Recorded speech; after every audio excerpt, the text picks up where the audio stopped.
warahmatullahi wabarakatuh.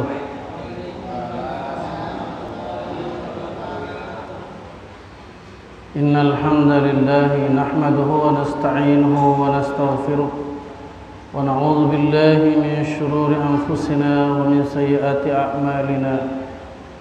Man yahdihillahu fala mudilla lahu wa man yudlil fala hadiya lahu. أشهد أن لا إله إلا الله وحده لا شريك له وأشهد أن محمدا عبده ورسوله لا نبي بعده. اللهم صل على محمد وعلى آله وأصحابه ومن تبعه ومن والاه. أما بعد. قال الله تعالى في القرآن الكريم: أعوذ بالله من الشيطان الرجيم. يا أيها الذين آمنوا اتقوا الله وقولوا قولا سديدا يصلح لكم أعمالكم ويغفر لكم ذنوبكم ومن يطع الله ورسوله فقد فاز فوزا عظيما. وقال رسول الله صلى الله عليه وسلم: فإن أحسن الحديث كتاب الله وخير الهدي هدي محمد صلى الله عليه وسلم وشر الأمور محدثاتها وكل محدثات بدعة وكل بدعة ضلالة وكل ضلالة في النار. Ikhwatal iman, a'azzanallahu iyyakum. Para ikhwan dan akhwat, kita bersyukur pada Allah Subhanahu wa taala dan mengucapkan alhamdulillah atas segala limpahan karunia nikmat berupa nikmat iman, nikmat Islam, serta nikmat ihsan. Sehingga dengan ketiga pokok pangkal nikmat yang Allah Subhanahu wa taala berikan itu, kita dapat meniti kehidupan ini di atas siratal mustaqim, jalan yang lurus yang sudah dibentangkan oleh Allah Subhanahu wa taala berupa agama Islam atau dinul Islam. Semoga tiap-tiap langkah dalam kehidupan kita, termasuk pada malam hari ini, tercatat di sisi Allah Subhanahu wa taala sebagai amal yang saleh. Amin ya rabbal alamin. Dan semoga salawat serta salam Allah limpahkan atas Nabi Muhammad sallallahu alaihi wasallam dan orang-orang yang senantiasa ittiba' li sunnatihi ila yaumiddin, orang-orang yang senantiasa mengikuti sunnahnya hingga yaumil qiyamah. Amin ya rabbal alamin. Para ikhwan dan akhwat, malam hari ini kita lanjutkan kajian tafsir Al-Quran, dimulai dari ayat 219 insyaallah hingga 221 dalam surah Al-Baqarah. Kita mulai dari ayat 19. A'udzu billahi minasyaitonir rajim. Yas'alunaka 'anil khamri wal maisir. Qul fihima ithmun kabirun wa manafi'u lin-nas wa ithmuhuma akbaru min naf'ihima.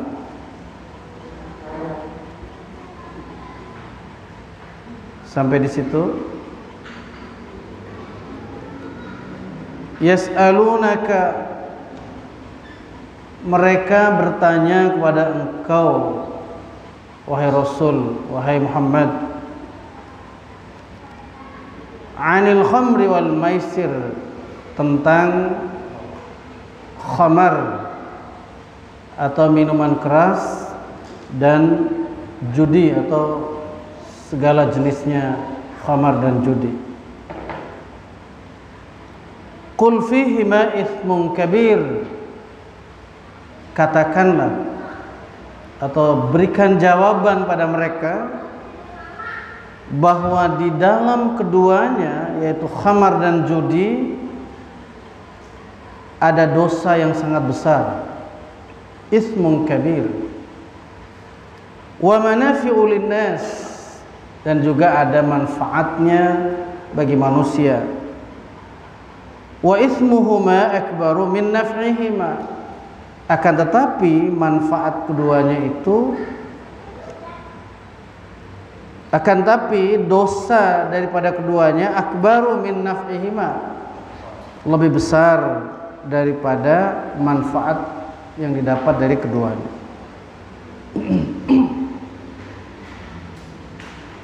Kita membaca sebuah riwayat di dalam tafsir ini bahwa sebelum turunnya ayat yang melarang dari minum khamar dan permainan judi ini, kata Umar bin Khattab radhiyallahu anhu, saya berdoa sungguh-sungguh kepada Allah semoga dijelaskan tentang kedudukan sejelas-jelasnya tentang khamar, tentang minuman keras. Maka biiznillah ayat ini pun turun kepada Rasulullah SAW.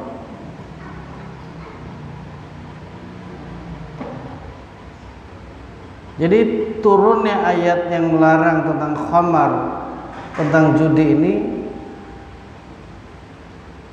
ada tahapan-tahapannya.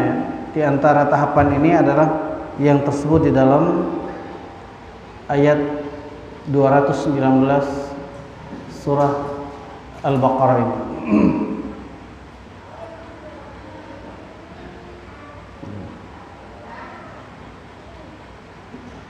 Kemudian berikutnya,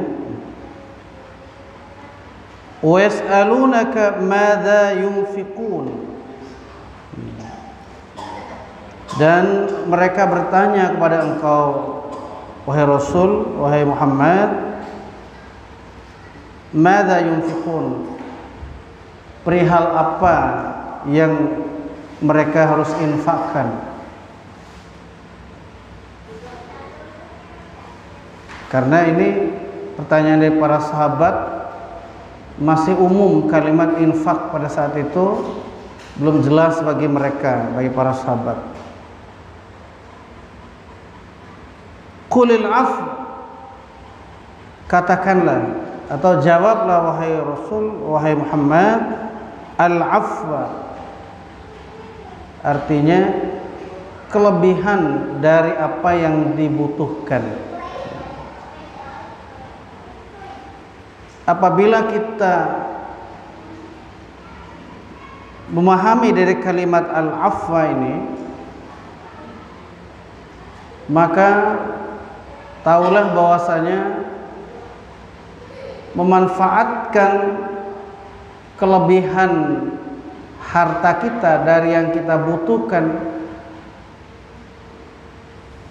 secara kebutuhan yang paling mendasar, ya. Kebutuhan yang paling mendasar adalah kebutuhan sandang, pangan, papan, ya, seperti itu. Maka lebih daripada itu adalah untuk diinfakkan, bukan untuk berfoya-foya seperti halnya orang-orang jahiliyah pada saat itu. Mereka menggunakan harta yang lebih daripada kebutuhan pokok mereka itu untuk bersenang-senang, termasuk dalam hal ini untuk meminum minuman keras dan bersenang-senang dengan bermain judi.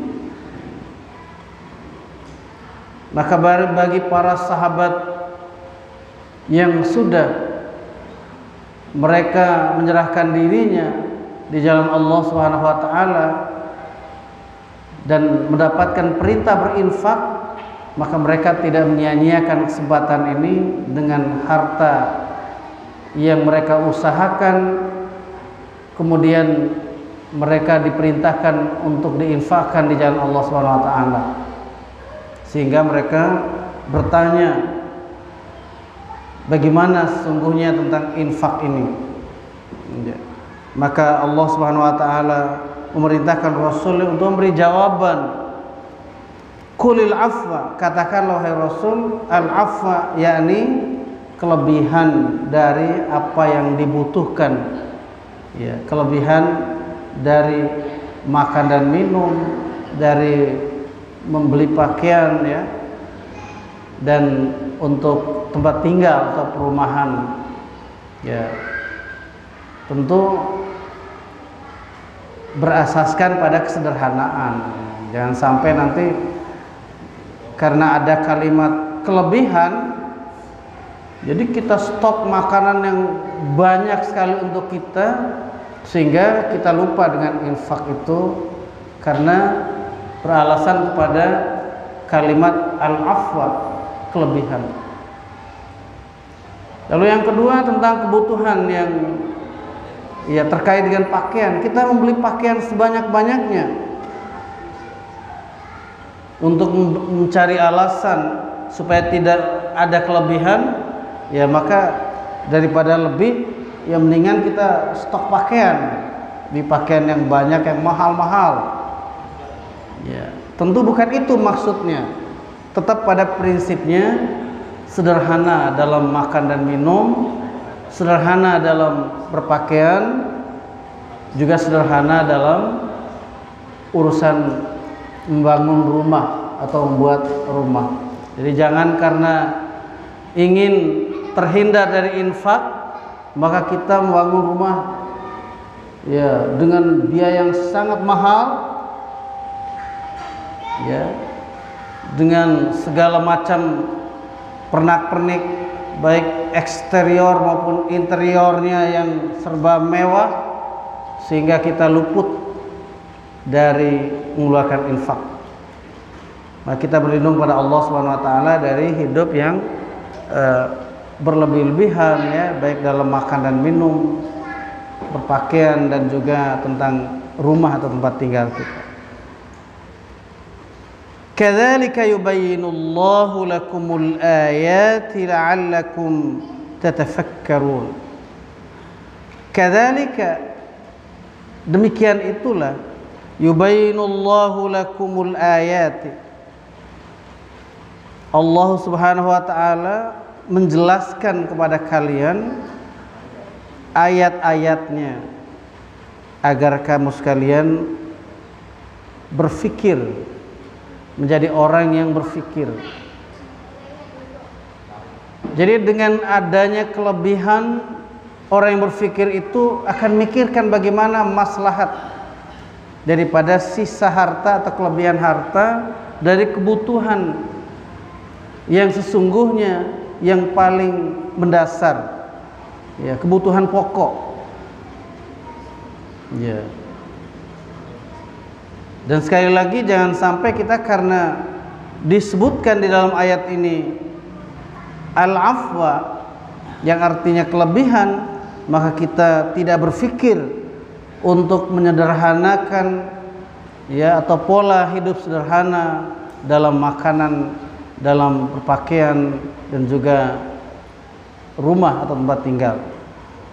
Ya, juga demikian juga kendaraan dan lain sebagainya, kebutuhan kita. Jadi itulah kalimat akhir dari ayat Allah Subhanahu wa taala pada ayat yang 219 ini, la'allakum tatafakkarun, agar kalian itu berfikir, agar kalian menjadi orang-orang yang mau berfikir.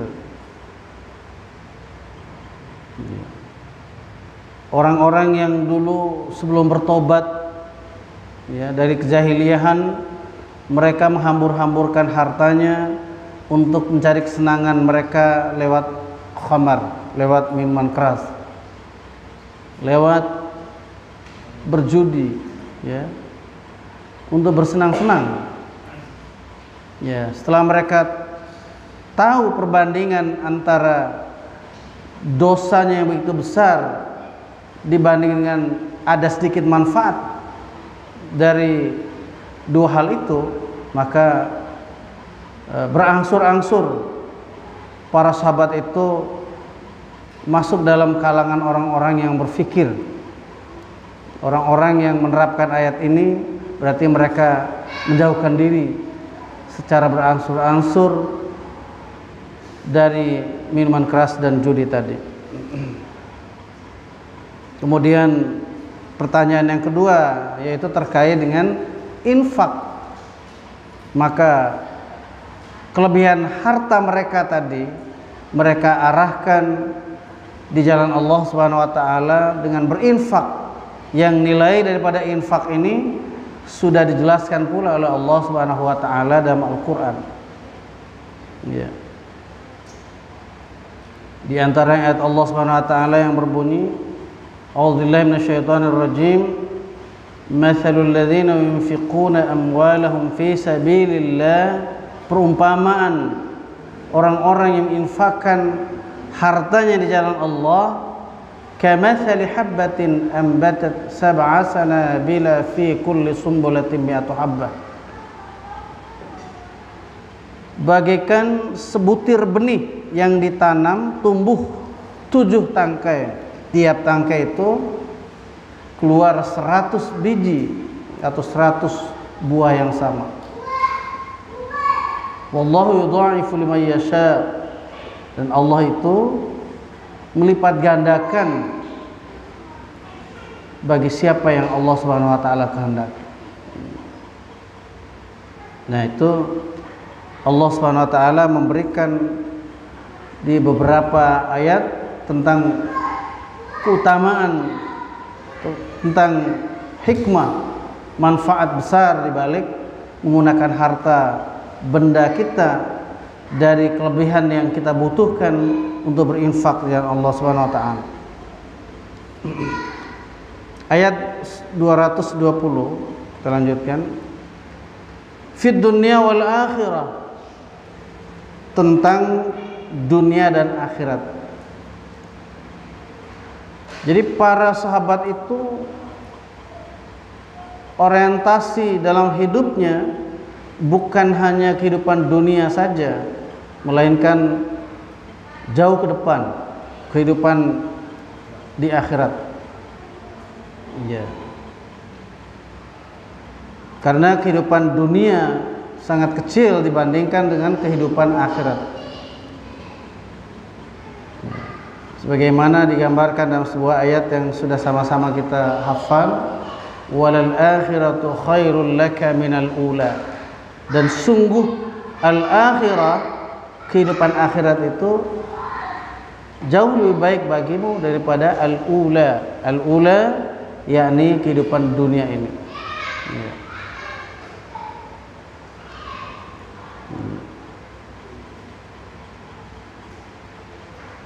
Di ayat lain juga dijelaskan oleh Allah SWT, difirmankan Allah SWT dalam surat Al-Hasyr ayat yang ke-18 insyaallah. Ya ayyuhalladzina amanu taqullaha wal tanzur nafsum ma qaddamat lighad wattaqullaha innallaha khabirum bima ta'malun. Wahai orang-orang yang beriman, bertakwalah kalian pada Allah. Wal tanzur nafsum ma qaddamat lighad, dan hendaklah tiap-tiap diri manusia, tiap-tiap diri manusia memikirkan atau memperhatikan ma qaddamat lighad, apa-apa yang telah berlalu baginya, apa-apa yang dia telah perbuat dalam hidup ini, lighad, untuk masa yang akan datang, untuk hari esok. Hari esok untuk dunia kita tidak tahu berapa lama lagi kita akan tinggal di atas muka bumi Allah atau di dunia ini. Tapi hari esok yang sudah pasti yang dikehendaki dalam tafsir ayat ini tiada lain adalah hari akhirat, kehidupan akhirat yang kekal nanti. Ya. Jadi orang memperhatikan masa lalunya, hal-hal yang kurang, hal-hal yang belum dilaksanakan, yang kurang diperbaiki, yang kurang baik diperbaiki, yang masih kurang ditingkatkan lagi dalam hal pengamalannya, dalam hal pelaksanaannya. Ya. Untuk apa mempersiapkan diri dalam kehidupan dunia ini dengan sebaik-baiknya? Karena akan menghadapi kehidupan akhirat, yang pada kehidupan itulah Allah Subhanahu wa taala akan memperlihatkan seluruh hasil usaha manusia untuk diberikan balasan oleh Allah Subhanahu wa taala secara sempurna. Ya. Wattaqullaha, dan hendaklah kalian bertakwa kepada Allah. Innallaha khabirum bima ta'malun, sungguhnya Allah akan memberikan, mengkhabarkan, ya, atau memberikan berita, ya, tentang apa yang kalian sudah laksanakan, tentang apa yang telah kalian semua lakukan di dunia ini. Para ikhwan dan akhwat rahimakumullah, lanjutan ayat yang ke-220, wa yas'alunaka 'anil yatama, dan mereka bertanya kepada engkau wahai Rasul, wahai Muhammad, 'anil yatama, tentang anak-anak yatim. Pada saat turun beberapa ayat terkait dengan wajib memelihara anak yatim, wajib memberikan santunan, ya, mengurus anak yatim, maka para sahabat itu ada yang melakukan sebagaimana diriwayatkan dalam hadis. Jadi makanan-makanan anak yatim itu sambil menunggu mereka pulang dari aktivitasnya, atau dari, kalau sekarang ini dari bermain misalnya ke anak-anak, sampai dipisahkan makanannya, takut tercampur ke dalam makanan dari pengurus, ya, keluarganya yang mengurus anak yatim itu, sampai makanan itu menjadi basi, ya, sampai seperti itu, karena mereka sangat takut untuk menyentuh, mengambil bahkan beberapa sendok saja dari makanan yang diberikan untuk anak yatim ini. Saking hati-hatinya para sahabat itu. Nah, atau boleh jadi karena ada sebagian yang teledor juga dari para pengurus anak yatim. Jadi mereka mencampurkan antara harta anak yatim dititipkan oleh ayahnya atau orang tuanya, sehingga bercampur dengan makanan dari orang yang merawatnya atau orang yang membesarkannya anak yatim itu. Maka Allah Subhanahu wa taala memberikan peringatan seperti dalam surah An-Nisa, ya, surat yang keempat ayat 10. A'udzubillahi minasyaitonir rajim. Innal ladzina ya'kuluna amwalal yatama dzulma innama ya'kuluna fi butunihim nara wa sayaslawna sa'ira. Sungguhnya orang-orang yang sengaja, ya, memakan harta anak yatim secara zalim, secara aniaya, innama ya'kuluna fi butunihim nara, hanyalah mereka itu memasukkan dalam perut-perut mereka, memakan atau memasukkan dalam perut-perut mereka nara, adalah api neraka. Wa sayaslawna sa'ira, dan kelak mereka akan masuk dalam neraka sa'ir. Nauzubillah min dzalik. Ini ancaman Allah Subhanahu wa taala bagi orang yang sengaja secara zalim makan harta anak yatim. Memang ada ayat yang memberikan keringanan juga para ikhwan dan akhwat. Bagi orang yang mengurus anak yatim itu ada, bagi mereka yang memiliki kemampuan maka hendaklah menahan diri Falyasta'fif. Dalam menahan diri dari makannya. Tapi kalau mereka itu fakir, falyakul bil ma'ruf. Boleh memakan dengan cara baik. Ya. Hanya sekedar untuk mencukupi kebutuhan beberapa saat sebelum mereka sendiri mendapatkan ya nafkah, mendapatkan makanan dan minuman dari hasil kerja mereka pengurus anak yatim tadi. Jadi maka jangan sampai bagi diri kaum muslimin ini sengaja dengan alasan mengurus anak yatim, maka sengaja mengumpulkan harta benda yang banyak. Ya, dari anak-anak yatim yang banyak dikumpulkan, mereka ikut makan dari harta yang diberikan oleh para dermawan atau para orang-orang yang mengeluarkan sedekah ya untuk diberikan pada anak yatim, itu ikut memakannya. Nah, ini perlu kehati-hatian. Maka pertanyaannya tadi itu, wa yas'alunaka 'anil yatama. Mereka bertanya pada engkau wahai Rasul tentang anak yatim. Qul islahul lahum khair.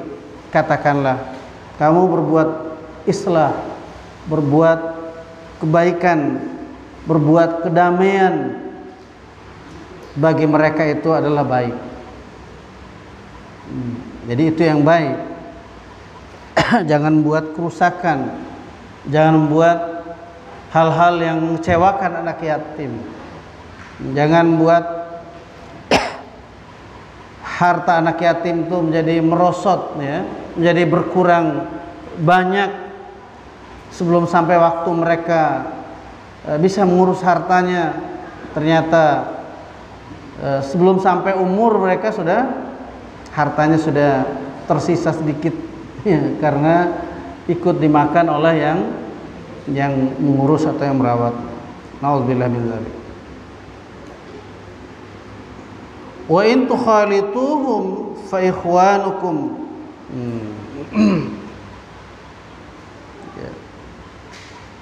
Ya, apa itu?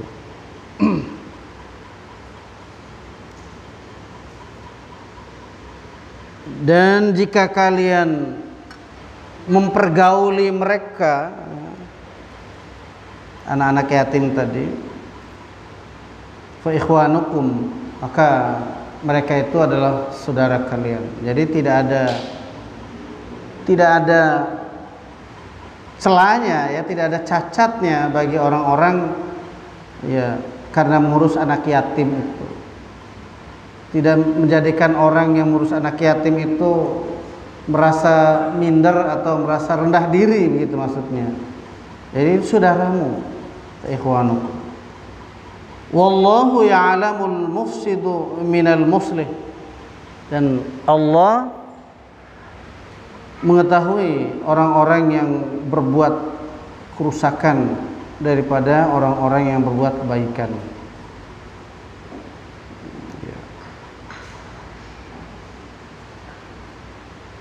Seperti apa yang tadi disampaikan sebelum ini, bahwa orang-orang yang melakukan perbaikan berarti dengan menahan diri dari memakan harta anak-anak yatim tadi. Sementara orang-orang yang membuat kerusakan itu adalah orang-orang yang tidak bisa menahan diri dari melihat harta anak yatim, sehingga akan buruk akibatnya bagi orang-orang yang dengan sengaja mereka itu memakan harta anak yatim, apalagi dengan cara yang zalim. Maka terancam oleh Allah SWT, sebagaimana wahyu firman Allah SWT dalam surat An-Nisa ayat 10 tadi. Ya, surat 4 ayat yang ke-10.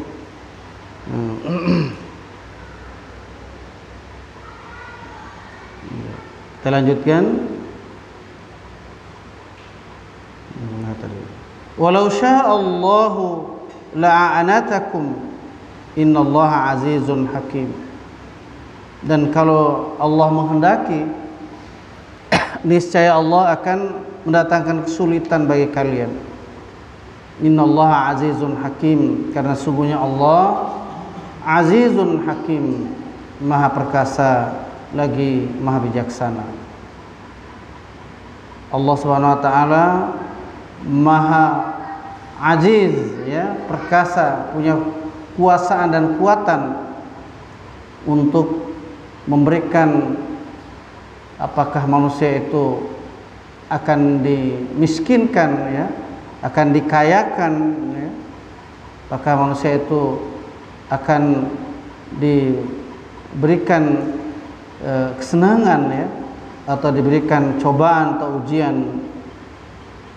Dan Allah itu hakim, maha bijaksana dengan segala aturan yang Allah SWT sudah tentukan bagi segenap alam semesta ini, termasuk diantaranya bagi manusia, bagi kita semua ini.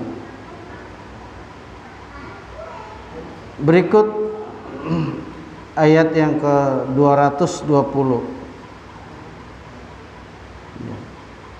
221, ya, yang terakhir. Wala tankihul musyrikati hatta yu'min, dan janganlah kalian menikahi orang-orang perempuan musyrikah, orang-orang perempuan musyrik, hatta yu'min, sampai dia beriman. Wala amatun mu'minatun khairum min musyrikatin walau a'jabatkum.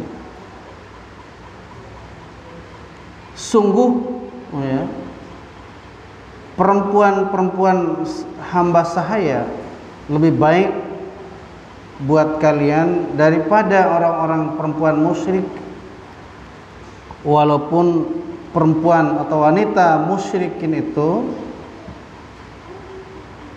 menarik hati kalian, lebih menarik, ya, ya, membuat ta'ajub, a'jabatkum, walaupun kecantikannya, ya, walaupun banyak harta bendanya, walaupun punya kedudukan, diberikan sanjungan-sanjungan oleh lingkungannya karena cantiknya, karena harta bendanya, ya, ataupun karena keluarganya dan lain sebagainya. Itu apa yang Allah Subhanahu wa taala nyatakan di sini, wala amatum mu'minatun khairum min musyrikatin walau a'jabatkum. Jadi sungguh perempuan hamba sahaya yang beriman itu jauh lebih baik daripada mereka orang-orang musyrikin, perempuan musyrikah, walaupun sangat kamu kagumi, ya, walaupun sangat menarik hatimu. Wala tunkihul musyrikina hatta yu'minu. Janganlah kalian menikahkan laki-laki musyrik, ya, sampai menikahkan laki-laki musyrik dengan wanita muslimah atau wanita mukminah, maksudnya. Hatta yu'minu, sampai laki-laki musyrik tadi itu beriman, ya. Wala 'abdun mu'minun khairum min musyriki walau a'jabakum.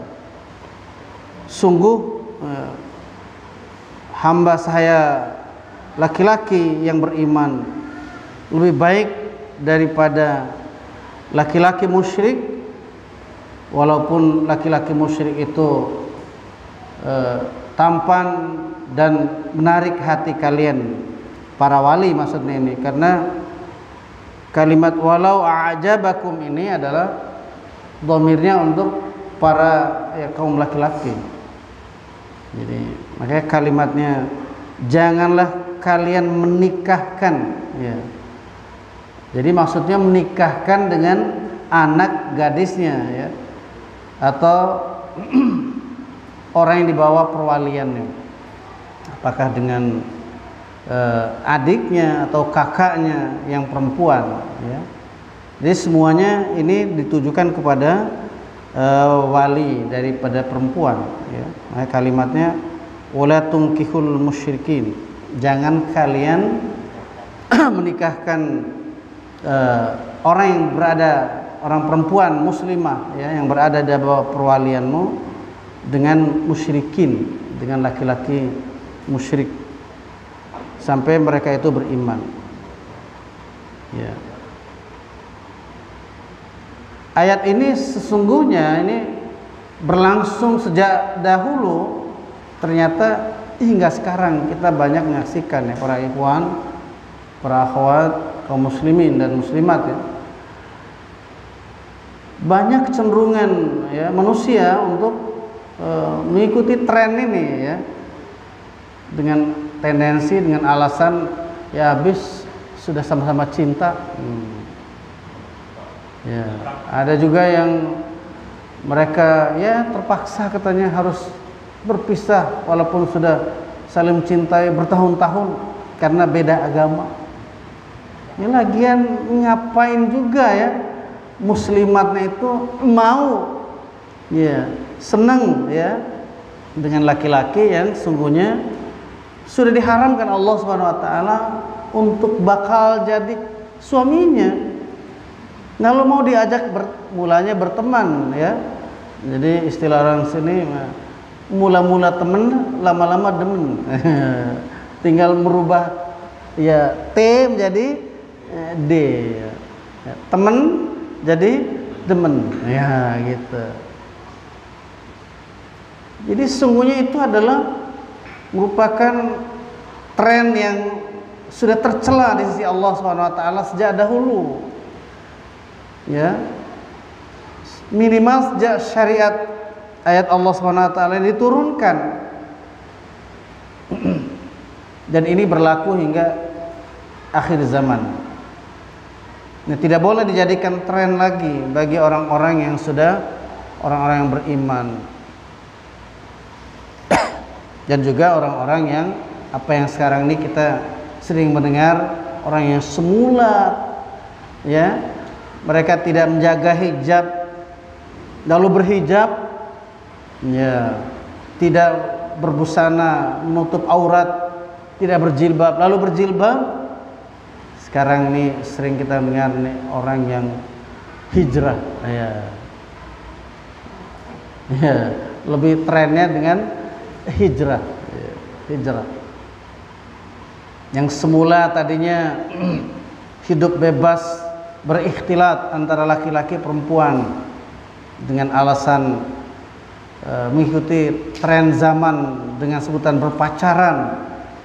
Setelah dia mengikuti ta'lim, mengikuti kajian-kajian syariat Islam, mereka sadar dan bertobat. Nah, maka disebut orang-orang yang sudah hijrah. Para ikhwan dan akhwat rahimakumullah. Nah, maka akhir daripada ayat ini, ulaika yad'una ilan nar, mereka itu mengajak kepada neraka. Orang-orang musyrikin maksudnya, baik yang laki-laki maupun yang perempuan, yad'una ilan nar, mereka mengajak ke neraka.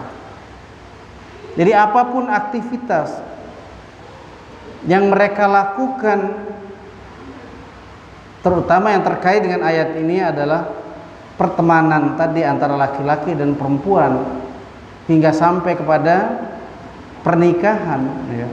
Maka itu adalah Allah Subhanahu wa taala sudah membingkai dengan kalimat ulaika yad'una ilan nar.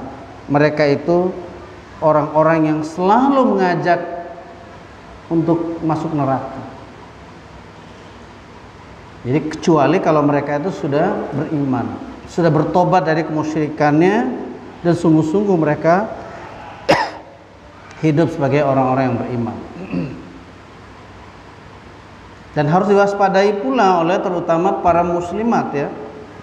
Sebab banyak juga orang yang karena sangat inginnya untuk mendapatkan seorang wanita muslimah, maka untuk sementara ada sebagian kejadian ya, seakan-akan dia bertobat dulu ya, kelihatannya bertobat dulu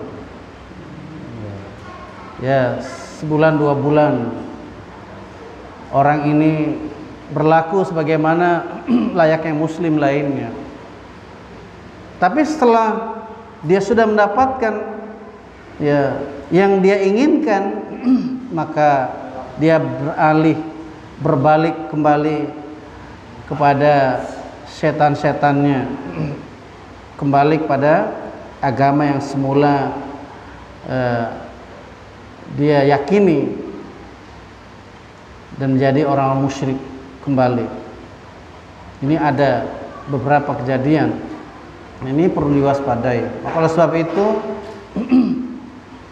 kita bersyukur kepada Allah Subhanahu wa taala bahwa dengan hidup yang senantiasa istiqamah berpegang kepada syariat Allah Subhanahu wa taala, ditambah lagi dengan mendapatkan bimbingan dari para umara kita, sehingga kita terkontrol hidupnya dan kita bisa berhati-hati ya. Berhati-hati ini adalah bagian daripada takwa kepada Allah Subhanahu wa taala, termasuk di dalam hal perjodohan ya, pernikahan ini. Ya. Wallahu yad'u ilal jannati wal maghfirati bi'idznih. Sedangkan Allah mengajak untuk masuk dalam al-jannah, masuk surga, dan mengajak hambanya untuk mohon ampun ya, untuk mendapatkan ampunan kepada Allah SWT. Mengajak surga dan mengajak untuk mendapatkan ampunan Allah SWT, maghfirah dari Allah SWT, biidznih, dengan izin Allah SWT tentunya.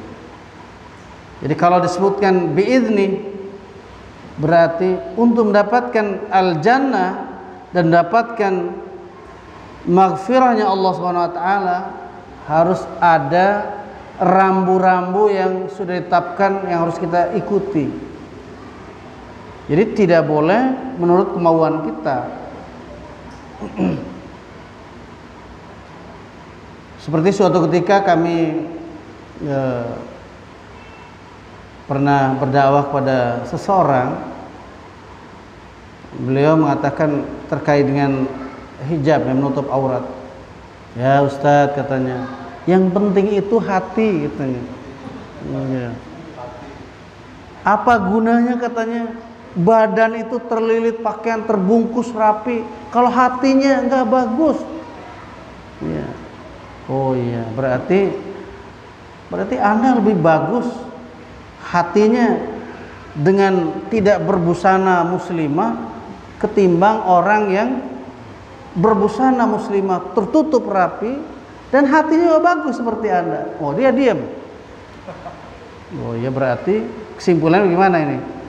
Kesimpulannya yang lebih baik itu yang kita cari. Jadi lebih baik sudah terbungkus luarnya, hatinya pun akan semakin baik. Baik pada orang-orang, terutama baik kepada Allah Subhanahu wa taala. Ya kan? Baik hati kepada Allah Subhanahu wa taala, ini keimanannya bertambah. Ya. Baik hati kepada Rasulullah berarti kecintaannya dan mengikuti sunnah Rasulullah SAW akan lebih baik lagi. Baik pada sama sepanjang itu adalah baik yang sudah menurut aturan Allah Subhanahu wa taala dan contoh Rasul. Bukan baik menurut hawa nafsu kita. Jadi baik dan benar itu semuanya semata-mata sudah menjadi biiznihi, dengan izin Allah Subhanahu wa taala. Wa yubayyinu ayatihi lin-nasi la'allahum yatadhakkarun. Dan Allah menjelaskan ayat-ayatnya bagi manusia, la'allahum yatadhakkarun, agar mereka manusia itu menjadi orang yang ingat, orang yang zikir. Jadi orang yang zikir itu adalah orang yang mulai dari memikirkan tentang Allah Subhanahu wa taala dan penciptaan Allah Subhanahu wa taala dan ciptaan Allah Subhanahu wa taala. Ya. Jadi ini termasuk yang dimaksudkan ingat itu adalah mengingat Allah Subhanahu wa taala dengan sempurna. Juga mengingat tentang ciptaan Allah Subhanahu wa taala dengan baik. Ya. Alam semesta ini ciptaan Allah Subhanahu wa taala. Ya. Kemudian mengingat tentang bagaimana kehidupan kita ini dalam beribadah kepada Allah Subhanahu wa taala dan dalam berhubungan baik pada sama manusia dengan kalimat hablum minallah wa hablum minan nas.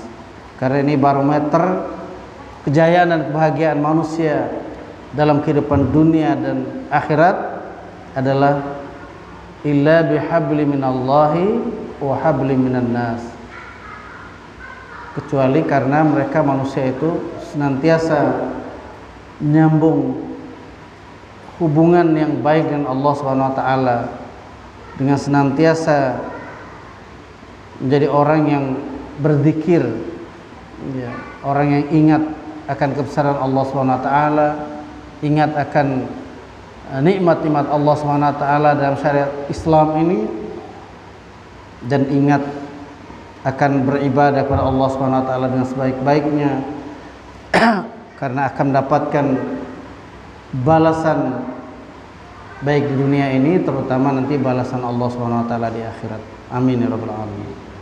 Jadi demikianlah kajian kita 3 ayat surah Al-Baqarah ini. Mudah-mudahan dengan sekelumit tafsir yang kami sampaikan ini bermanfaat terutama bagi diri kami dan para ikhwan dan akhwat sekalian. Hadanallahu yakum ajma'in, al-afwa minkum. Wassalamualaikum warahmatullahi wabarakatuh.